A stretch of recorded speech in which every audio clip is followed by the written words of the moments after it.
Well, the last thing any of us want to do is get injured, but if you are injured on the job, it's important to know that you have rights. And joining us today to talk about that is attorney Alan Horwitz, co-founder of Ingerman and Horwitz LLP, with offices throughout Maryland, including in Salisbury. Thank you for joining us this afternoon. Thank you for having me, Jimmy. It's a pleasure to be here. Let's start at the top. What is workers' compensation? Well, workers' compensation actually began in the early 1900s. The country was becoming industrialized. Factories were growing up.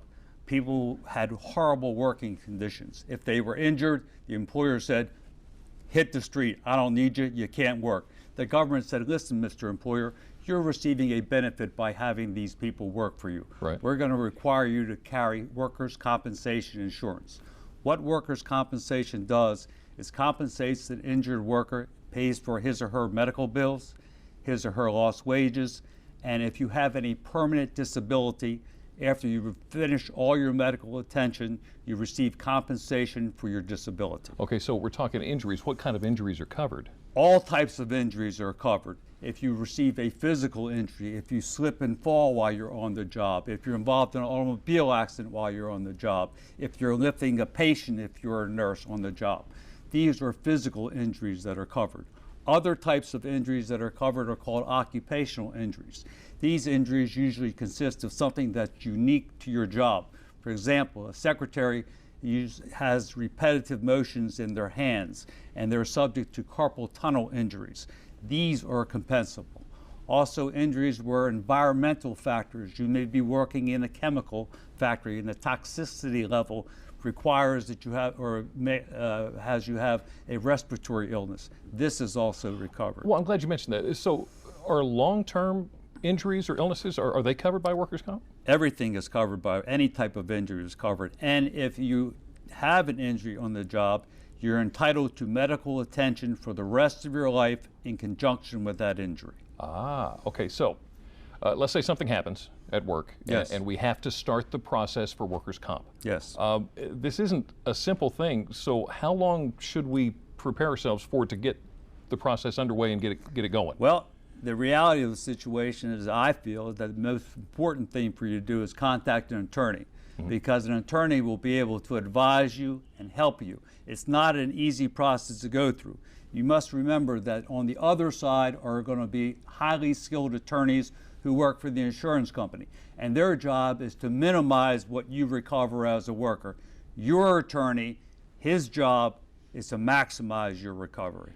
Let me make an analogy here and Sure. see if it fits. Sure. In other words, if I have a major problem with my car, I don't need to try to fix it myself. I need to get somebody that knows what they're doing. Yeah, that's right. Same thing as if you had a medical issue, you need a doctor. And same thing when you have a legal issue, you need a lawyer. A lawyer. So do I have to be at work? No, you don't have to be at work, but you have to be in the course of your employment. In other words, you may be running an errand for someone during the course of the day. Yeah. You will be covered if you're out on the road.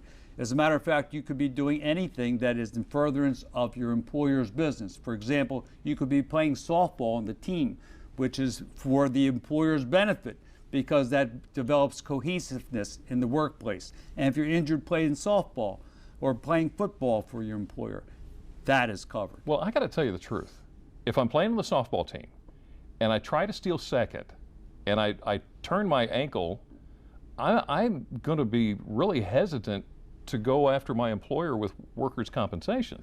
Well, I'm afraid I'd get fired just for doing that. Well, the law protects you, Jimmy, because the reality of the situation is if your employer fires you for filing a workers' compensation claim, he has committed a criminal act.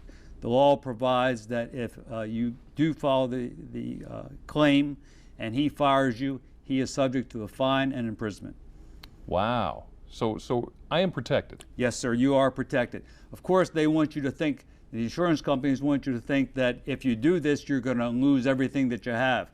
The reason they want you to think this way, because if you think this way, you don't make a claim. You don't make a claim, they and their shareholders make more money. It's real simple economics. So if something like this starts and I have a workers' comp, aren't they going to be contacting me and telling me you need to do this and you need to do that? Do I need to talk for myself?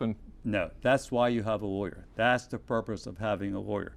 A lawyer is going to be able to represent you, to speak with the insurance company for you, to explain the rules to you of workers' compensation, and to direct you in the proper direction. And you'll take care of the business. And we'll take care of everything. Alan Horwitz, thank you so much My for coming pleasure, in today. sir. Thank Appreciate you. the information. That's good stuff there.